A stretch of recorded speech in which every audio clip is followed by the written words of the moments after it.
Welcome back to the Football Sleep. My name is Robinson Okenye, and now it's time for the gentlemen to remove their gloves because it's bare knuckle tackles that are going to be here. Davis Beria, Cedric Musumba.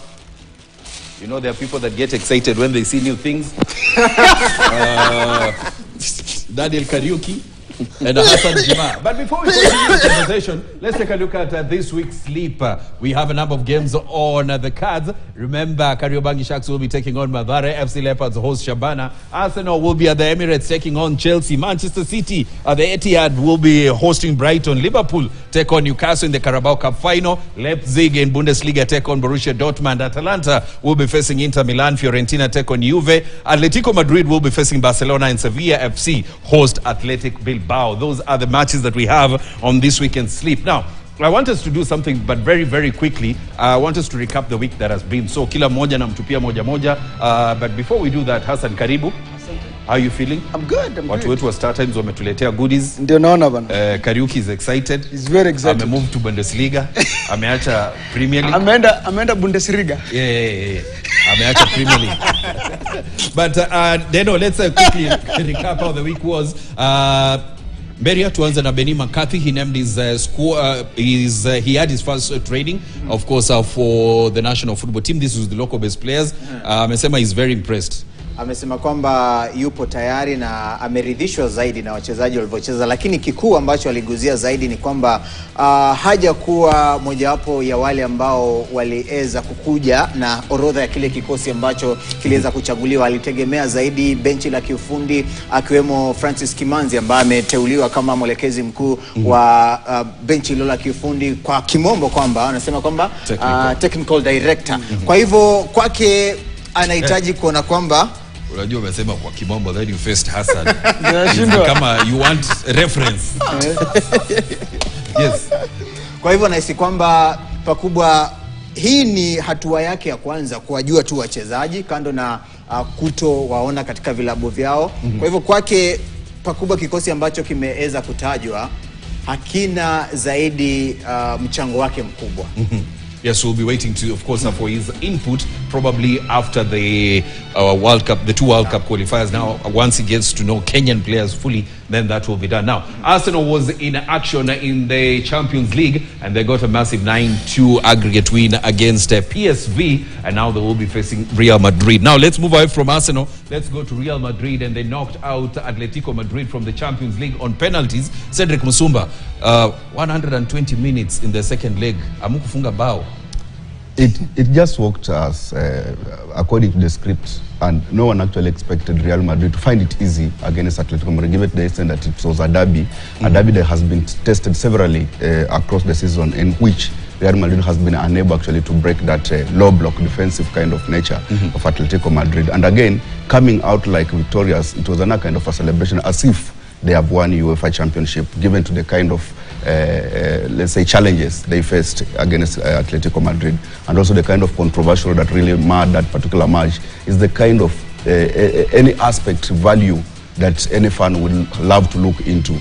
Not forgetting that Real Madrid got a penalty for the first time, and Essence, Vinicius Junior ballooning it. So those are the kind of aspects that anyone would like to, and if you miss it out, you need actually. Do you think Alvarez's penalty should have been ruled out? Probably. You see, now we are talking about the technology that is opposed to our naked eye, and if the technology says so, who are us? Because technology have actually an advantage of replaying and reassessing and maybe going into with the more slower version of it, as opposed to I just referee at the center seeing it from a fraction of a second. And if, very fine margins. Yeah, and if you ask anyone, anything that actually comes from the VAR room supersedes any other eye in that particular field. So as to say, referee was not that, let's say, malicious against Alvarez. As in against Alvarez, simply because he sought for the second opinion that actually swayed off his thinking, and again he went as it was. Lakini pia inaguzia doa kwamba shirikisho limesema kwamba litakuwa linakwenda kuzungumza tena kuona kwamba sheria hiyo pia But the rule is there. 2 touch on a penalty, it's normally ruled out. It's automatically ruled out. But remember, you are talking about the UEFA as in the UEFA body. Who have said they are going to FIFA. But UEFA only actually involves the European kind of soccer. Yeah. We have other bodies like the Asian, the African body, and whatever that votes for that. Where them going to FIFA cannot actually overrule that kind of rule. They just still exist. Africa wakisema two touch kwa sawa. What is Sedo saying? What does he say? No. What's But Sedo I agree saying? with what he's saying. You see, some of these rules. Atletico has already put out a statement also, feeling like they also like it was too touch. Yeah, but they are stated, okay, my own board that all those rules that actually are governing soccer cities, they actually culminate from FIFA, which is the world governing body. And FIFA does not actually get swayed by only one continental body.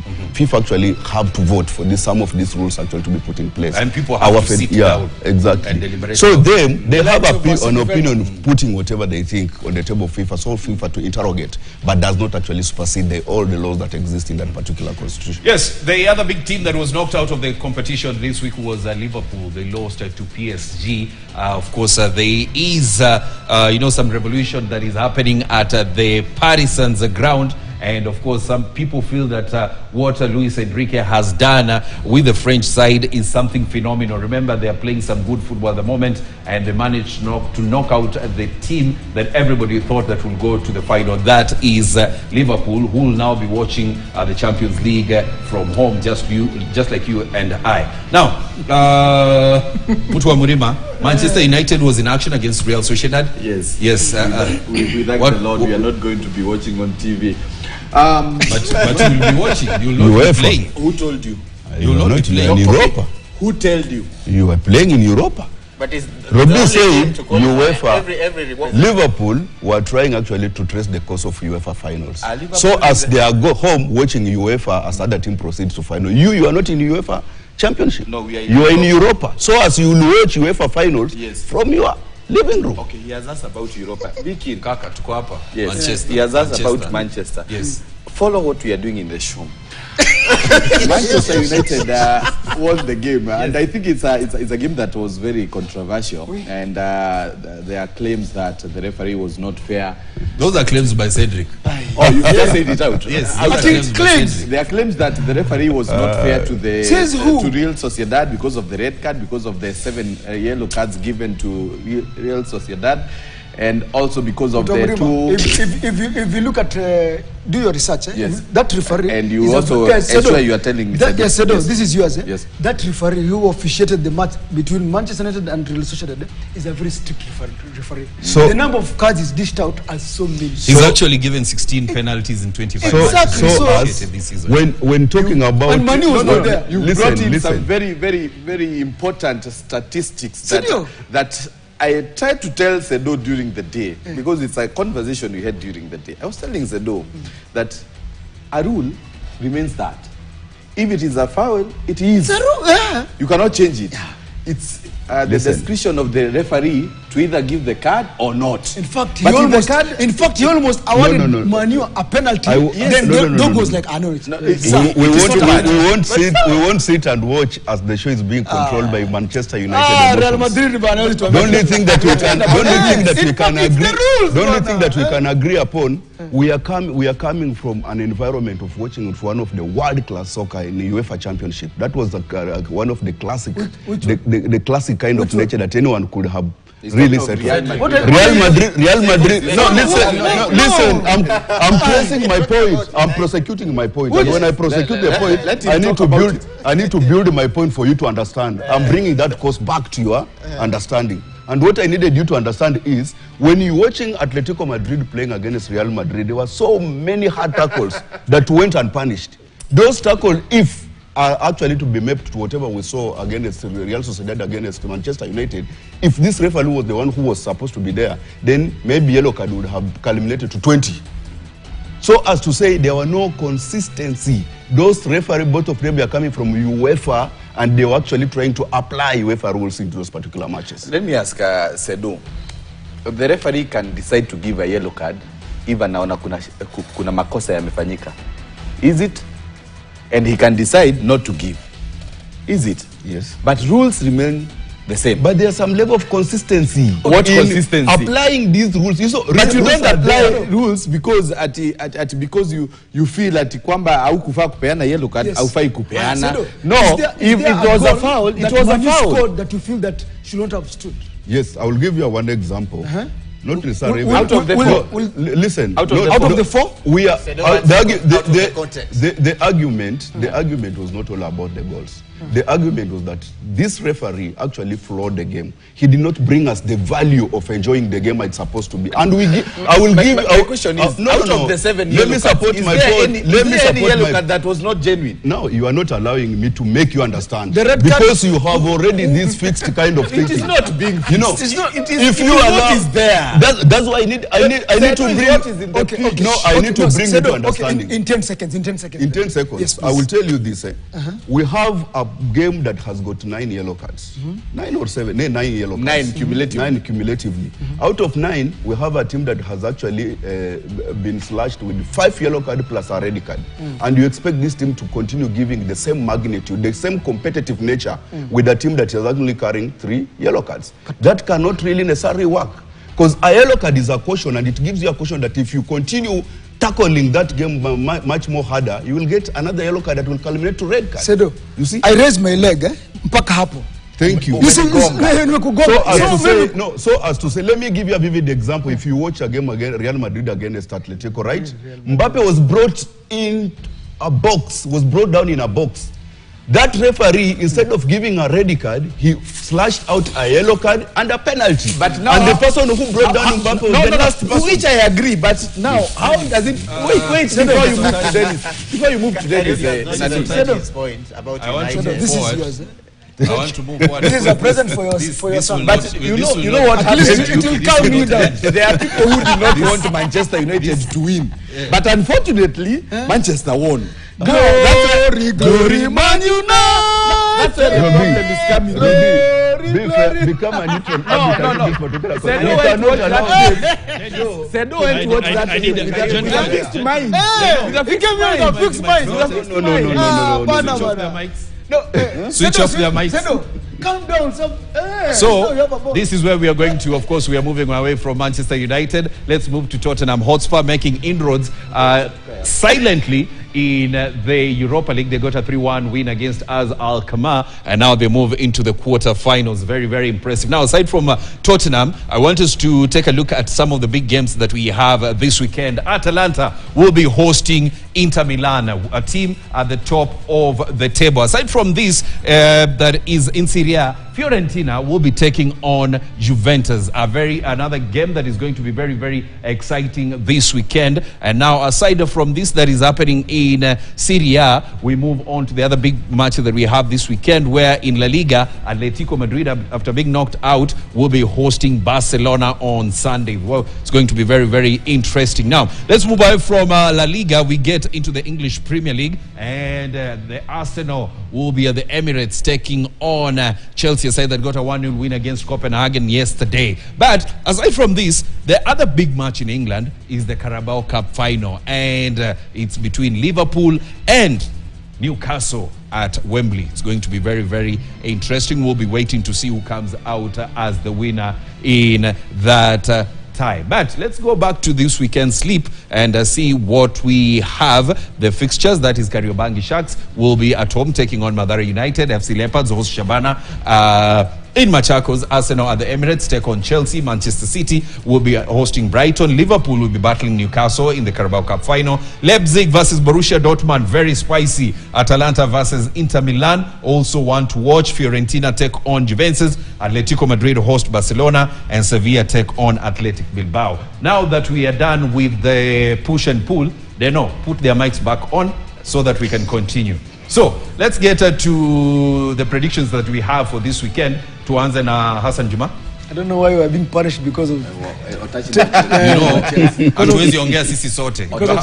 Hatuwezi ongea sisi sote na tunaongelesha mtu mmoja nyumbani. Kwa hivyo lazima kila mtu azungumze mmoja mmoja. Sawa, Hassan. Okay. So this is my sleep, guys. I don't know. Sedo, be kind. Nimekupatia ball. Be kind. What do you make of my sleep? You know, actually, I may say it is an oiled weekend, and away from, let's say, if overseas, coming back home, we'll having FC Leopards versus Shabana, which is, and again, one of the toughest call to make, given to how Shabana actually has been gracing the current set of FKFPL. I think over 5, of 1.5, something actually to call, because all teams will be out to look for goals. Then Arsenal versus Chelsea. I don't know what one means. One means Arsenal is going to win. One means Arsenal is going to win. So you are not quite sure if Chelsea will be surging to top 4. But this is my sleep, it's not your sleep. But you wanted me, you wanted me to try to bring it to perspective. That's what I'm trying to do.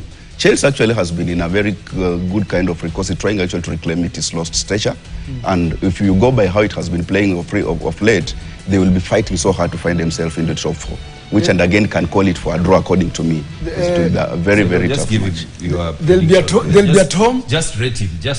I think when he works harder, no. When he works harder, when or if he ends up getting an 8. Oh, good. 8. Yes. Karaoke. Karaoke, sini sleep yangu. Let's go to karaoke. Bunpe yangu. No. Let's have Otash. Leta yangu. Uone maneno mahali utapata maziwa. Hiyo vitu vingine yote propaganda. This is my sleep area. What do you think? Pale kwa Mathare United na Kariobangi Sharks wamekuwa na msururu, naweza sema wastani. Mathare wamekuwa wakipambana pale chini, lakini pakubwa sionelei kwamba Mathare wana nafasi ya kufunga katika mechi hii, na isi kwamba Kariobangi Sharks wana uwezo wa kutoa ushindi katika mechi hiyo. Kwa hivyo kuweka goal sioni pale, pengine moja nunge, goal sioni kaka. FC Leopards dhidi ya Shabana. FC Leopards msururu mzuri, Shabana pia wamekuwa na msururu mzuri, kwa hivyo sare itakuwa sawa, lakini Mighty Shabana. Wewe. Wamegusa. Siburi wako ni nini? kwa jumla Karaoke nitampatia 7 kwa 10. 7 out of. Na wewe ni nini? So before we move to Robin's sleep, there's a game to make up Liverpool, Newcastle. Yeah, Newcastle. That's a final. That's a final.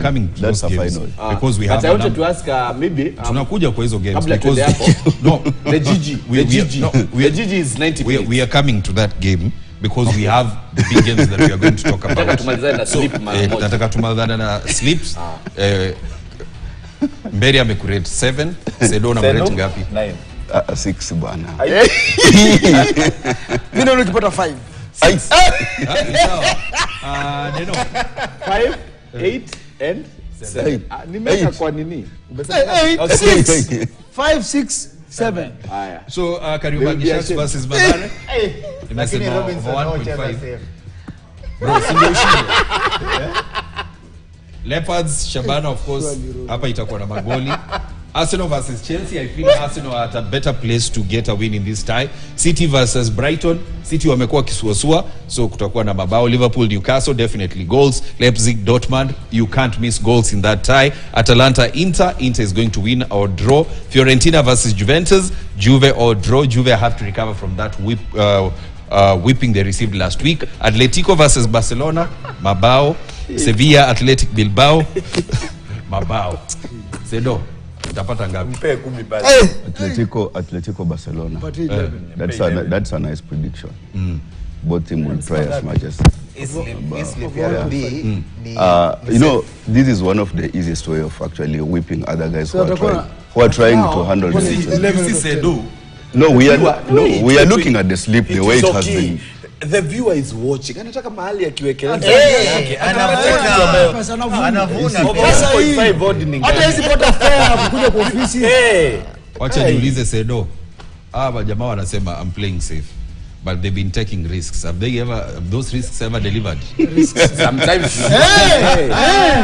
So Gentlemen, let's move away from that. Deno, tuingie kwa big games of the weekend. Tuanze na Atalanta hosting Inter Milan. Cedric, tuingie into this. It's a big game that we have this weekend. Atalanta, remember, they are back. They're coming into this fixture after getting that 4-0 win against Juventus. And Inter, walipata, I think, a 3-2 win against Monza in their last fixture. What are you expecting in this? It's a tough call. Remember, both teams actually are chasing for the glory. I think the glory for the likes of Atlanta is a glory for all times. And also qualify for Champions League. And if you go by how the both teams have been playing, they actually been presenting one of the beautiful soccer. In fact, they have swayed me to some extent to start watching Serie A as one of my priorities.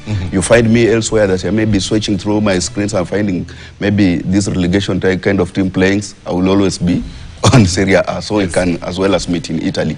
But and again, as we say, this Atlanta team, it becomes so dangerous up from the likes of Odamuna and Di Catlera. You understand? When this Catlera, Demola Lukman and Ratagui, the top scorer in Syria. Those trio, when given a chance, they can as well as punish you without blinking an eye. And that's the danger that they have been presenting. Similarly, you watch how Inter has been actually lining up against the so-called title challengers.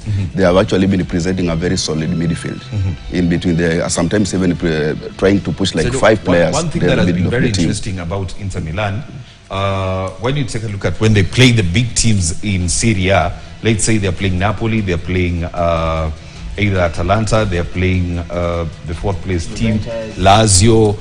They score fast and then they start defending. Yes. Yeah, that is the trick they've been. Remember the game against Napoli, where they were being attacked all through the second half, and they had to defend solidly, but they conceded late on. You know, Robbie, you have just given a formula that is working for so many teams that are actually chasing for the title across Europe. And I think it's a system that is really working, and other real managers are really working hard maybe next season to emulate that kind of style. You go ahead, bring in your A team, get the earliest goal possible, and then you try now researching on how to protect that particular goal. And it has worked for Inter Milan, as you have said. Remember, when they are protecting it, whom do they actually leave into that particular pitch? In most instances, you like the likes of Marcus Thuram and Lisandro Martinez actually being left at the twin striker. And it works. The only essence of this defensive kind of nature is just to drop for those twin striker ball behind the defense of the opponent, and they are very fast and they are good on ball. They control, they can occupy those spaces that actually allows them to put goal behind the net. So as to say, Inter tactics is working for them, but they still have a very strong challenge to the nature of the teams that they are competing with, the likes of Atlanta and Napoli. So I want us to still stick with you on that point of Serie A. The other big game of the weekend, we'll see Fiorentina take on Juventus. Juventus suffered a 4-0 loss to Atalanta last week, and this loss is their second loss the entire season. But they are, I think they're placed number 5 or 6 on the log right now, but we expected Thiago Motta to do more with this team. You know, the problem with Juventus of today, it has been rebuilding for so long. Remember, them finding, at least right now, it can be celebrated that they can really go for so many matches without losing. Even to them, to me, 13. Yeah. No, 13 matches they have. No, the call comes here that they have dropped so many points through those draws. How imagine that they were maybe collecting points and maybe losing some, they would have been even competing for that particular title. They are so solid and strong. They are always thinking, the likes of Weston McCain, they're always thinking of how to protect their space and not to allow anyone actually to penetrate and maybe end up losing it. But that has been a danger to them, because in most cases, they have been actually leaving those particular pitch, weeping their tears either with 1 point, or else maybe if they are lucky enough, they are winning with 1 goal. But of late, something has been working for them. Remember the likes of Crepe and Thuram being introduced into that particular team. We have the likes of Weston McCain also, who has like collecting balls and trying to drive up front. We have the likes of Timo Weah in that particular team. When again, at some point, even I remember even asking, I was confusing if he's literally a defender, because I find him in attacking space. He's driving the ball, marauding fullback. Yeah, exactly. Yes. And I think the nature of trying to bring in a solid team that can communicate communicate to each other and travel the ball and try to oil the ball the way it's supposed to be carrying that particular pitch, gonna maybe work to them next season. But it is so they have been left behind to just weeping their tears. They are not the same Juventus that we have associated ourselves with. Thank you very much, Cedric. Let's move away from Syria. Let's get into La Liga. Atletico Madrid will be taking on Barcelona. Davis, miamba wawili wanakutana. Miamba wawili wanakutana. Atletico Madrid ambao pakubwa wamedenguliwa kutoka klabu bingwa barani Ulaya, na Barcelona ambao wamepiga hatua. Nahisi kwamba kocha Diego Simeone atakuwa anakuja katika mchezo huu,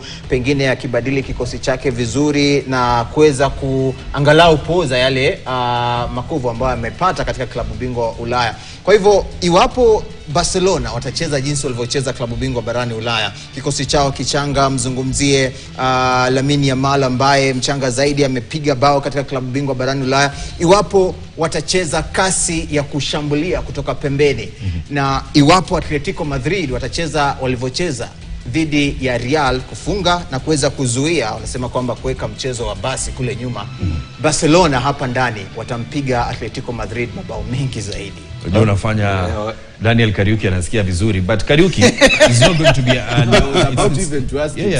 not going to be a walk in the park, having in mind that yes, Atletico Madrid at the moment are wounded, and this is because they were knocked out from the Champions League by the perennial arch rivals, that is Real Madrid, and they're meeting a Barcelona side who are enjoying life at the top of the table. A win for Atletico Madrid means that they cut that gap that Barcelona has, and which means it gives them a chance of going all the way to win the league. What do you have to say? I think this season Barcelona, I think walikuwa wanajipanga. Ni ile unasema ndio unaanza wanajipanga na wanaongoza league. Ndio. Au ni watu wamejipanga? Wameshajipanga. Nakubaliana nawe kwamba wamejipanga. Na in the process of ujasubiri nimalize. In the process of kujipanga wakakuwa wako sawa. Wakakuwa wameshikilia jedwali vizuri sana. Hata hivyo they are tying points with Real Madrid. Ndio, lakini sasa goal difference. Yes, the goal Real lazima jedwali vizuri. No, I was actually kwanza unajali filafia kwa mechi ya hizi sema wameshikilia jedwali vizuri. What I was saying, Kariuki, Barcelona, yes, were not really if you look at how they had planned their season. Si ati kwamba walikuwa wamejipanga kwamba lazima wakimbilie the title, but again they have been playing very good football with the youngsters. So definitely ukicheza mpira mzuri na upate matokeo, unaona kwamba unaweza ukasukuma. Si kama EPL, kuna timu fulani hapo ambayo ilisema is not interested with the titles. Kama hingwe wana set pace. Sawa. Now Barcelona was different, and I agree. Let's move away. Now that you've spoken about setting the pace, because I'm trying to look at, we still have 2 more games to do. Right. Let's go to Arsenal taking on Chelsea in the English Premier League this weekend. Davis Berry, what are your expectations here? Kwa haraka tu, Arsenal wakipiga dhidi ya Chelsea, na isi kwamba Ethan Nwaneri ambaye hajapata mwaliko kutoka katika timu ya taifa ya Uingereza atasaka kuweza kufunga katika derby yake ya kwanza ya hao wote wawili, ya London Derby, ya London Derby. Na pakubwa na isi kwamba pia upande mwingine Arsenal Liverpool take on Newcastle in the Carabao Cup. They know ni yake ile picha nyingine. Kuna picha nyingine Mo Salah na kuna picha yenye Isak. Kama hiyo haiko Isak. Cedric, now that we are looking at this, what are your expectations? It's who's under pressure? Liverpool. Remember they have been chasing for a trial that has been dented heavily by PSG, and going back maybe they will have actually to redefine their choice by maybe winning this particular league cup before they can advance softly into their territorial kind of environment, now that they are celebrating to having. But don't you think Labda with that pressure Newcastle will have prepared well for that game? Yeah, probably. That's why Robinson actually literally asked. Okay, they played on Monday. Yeah, Liverpool played on Tuesday. So there's no much difference. I think Liverpool wants it more than Newcastle, given to the essence that they are just from being actually dented from. Their course has been dented from advancing to UEFA Champions League. I think Newcastle have nothing to lose. You know. Just them they have everything to lose. Hassan, when you get to the final, you have everything to lose. And you know, Manchester United won the Carabao. Ilipiga. I'm looking Unasema ilipiga Newcastle. I'm looking at the last time. I'm looking at the last time they won. The last time they got to Newcastle. I'm looking at the last time Newcastle won a trophy, you know. Ilikuwa mbali. Kitambo sana. But you see Sedo. Yes. Newcastle walifika final ya Carabao against Manchester. And the goals were scored very fast, and Eddie was not very happy with how the team there's something that we are forgetting about this team. One season later wamerudi tena kwa final, so they have everything to lose if they don't win the game. Robbie Sedo, because I'm running out of time. Kariuki, who's winning this game? I want Newcastle to win. Sedo, who's winning? Liverpool. Beria? I'd prefer Newcastle. I want Newcastle to win. Yeah, so let's take a look at the fixtures that we have in different leagues across the world. We begin with Football Kenya Federation Premier League. Of course, a number of matches that we have on the cards. Let's begin with the English Premier League. And of course, we do have Everton taking on West Ham. Ipswich will be hosting Nottingham Forest. Man City take on Brighton. Southampton face Wolves, and Bournemouth host Brentford. And on Sunday, a couple of interesting fixtures and mouth-watering. Arsenal take on Chelsea, Fulham host Tottenham, and Leicester take on the biggest club in the world, Manchester United. Let's move away from the English Premier League. Let's take a look at the Bundesliga, and Werder Bremen will be hosting Mönchengladbach. Augsburg take on Wolfsburg, Mainz take on Freiburg, Union Berlin will be facing Bayern Munich, and then we do have Leipzig taking on Borussia Dortmund. Bochum will be in action against Frankfurt. Heidenheim take on Holstein Kiel, and Stuttgart will be facing Bayer Leverkusen. Let's go to La Liga, and on this game is about to start. That is Las Palmas taking on Deportivo Alaves, and then on Saturday, that is tomorrow, we'll see Real Valladolid take on Celta Vigo. Mallorca will be in action against Espanyol. Villarreal take on Real Madrid, and Girona will be facing Valencia. And then on Sunday, we have a couple of interesting fixtures also. Sevilla take on Athletic Club Bilbao. Osasuna face Getafe. Rayo Vallecano take on Real Sociedad, and Atletico Madrid take on Barcelona. Yes, of course, Joel amesema is enjoying the show. He's watching from home. Joel? Yes. Who is Joel? Uji Joel. Or Joel? Yes. Ule mmoja.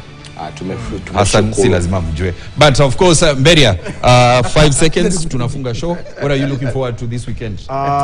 Weekend hii tunatarajia kuona iwapo Tore Bobe ataweza kumkamata Chingwe, lakini kwa upande wangu nampigia Kamsa Chingwe kuweza kushinda mechi hiyo. Sedo, 5 seconds. Robinson, najua maana yake umenikata, lakini 5 seconds. Unaambiwa 5 seconds unaanza kuendelea sana. 5 seconds, Sedo. Atletico, Barcelona, FC Leopard Shabana, Atlanta, Inter Milan. Mrima? Radio unafanya nini maisha? Kesho kwanza ni EPL, home of EPL, Radio Maisha. Kesho na Sunday, tuna game zote kuanzia early kickoff mpaka Newcastle. Kesho hakuna early kickoff. Za Sunday. Sunday. Yes. And of course tomorrow is Saturday. Saturday early kickoff in 6. Mbona unasema hakuna? And then on Sunday Newcastle facing Liverpool. Live on Radio Maisha with Stephen Mkangai, Walter Kinjo and Shafi Zele, and also on Sunday at 1 p.m. to 2 p.m. it is Maisha Kilimo on Radio Maisha. Tungane huko. Nunua gazeti lako la The Standard, big bold, kwa sababu especially wakati wa sports huko tutakuwa tunaangazia school games ambazo zinaendelea. So na matokeo ya na FC na Shabana na mengine mengi Mighty Shabana. So The Standard. Mighty Shabana. Thank you very much.